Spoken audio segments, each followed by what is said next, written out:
to be honest, when I look at the Packers wide receivers, I don't really feel like Randall Cobb was a need other than for depth. You know, when you look at their outside receivers, Devontae Adams, Alan Lazard, EQ St. Brown, Marquez Valdez-Scantling, those guys are great outside. And then you think about inside, they drafted Amari Rodgers, which is where, you know, we would anticipate seeing Randall Cobb play. And I think Amari Rodgers today is better than Randall Cobb is. So, you know, it's probably a depth move in terms of the impact on the field from where I sit, which would kind of make that salary seem a little bit, you know, out of whack, if you will, if in fact Amari Rodgers ends up starting inside. Yeah, that's just one of the little fascinating dynamics. And when you say, okay, we're going to give in to these concessions, we'll see how that actually plays out statistically on the field with Randall Cobb coming back. It was just a couple days ago that Rodgers and Devontae Adams posted that image of Michael Jordan, Scottie Pippen, alluding to the idea it could be the last dance for these two in Green Bay. Of course, nothing is signed for either player. Devontae Adams originally wanted out, but now he says he's willing to talk again and have those discussions now that Aaron's coming back.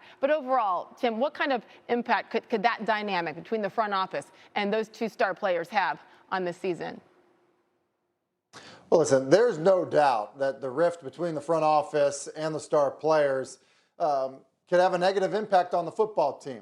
That being said, I think the sense you get from, you know, hearing Packers players talk is they like Aaron Rodgers. They like him as a teammate. And even though he gets on some of them, they know they have a chance to win a Super Bowl when he's their quarterback. And Devontae Adams, you know, has a similar impact in terms of how good they are when he is on the field. And so, you know, I think if you're a Packers player or if you're a Packers fan, you hope that there's just enough separation in the day-to-day operation of a football team and the chemistry, you know, between coaching staff and players and that type of interaction, that there's enough separation between that and some of the bad feelings from the front office to the star players in terms of the direction of the organization to be able to survive a season and have success, because there's going to be some adversity, even with those players. Yeah. And, you know, can you weather that storm, you know, considering there is some bad blood that probably, you know, hasn't been, you know, dealt with quite yet.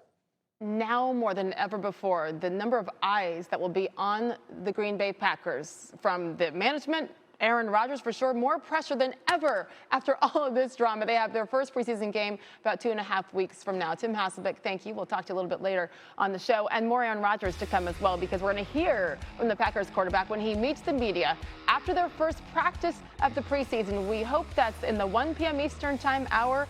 As soon as he talks, we'll have it for you live.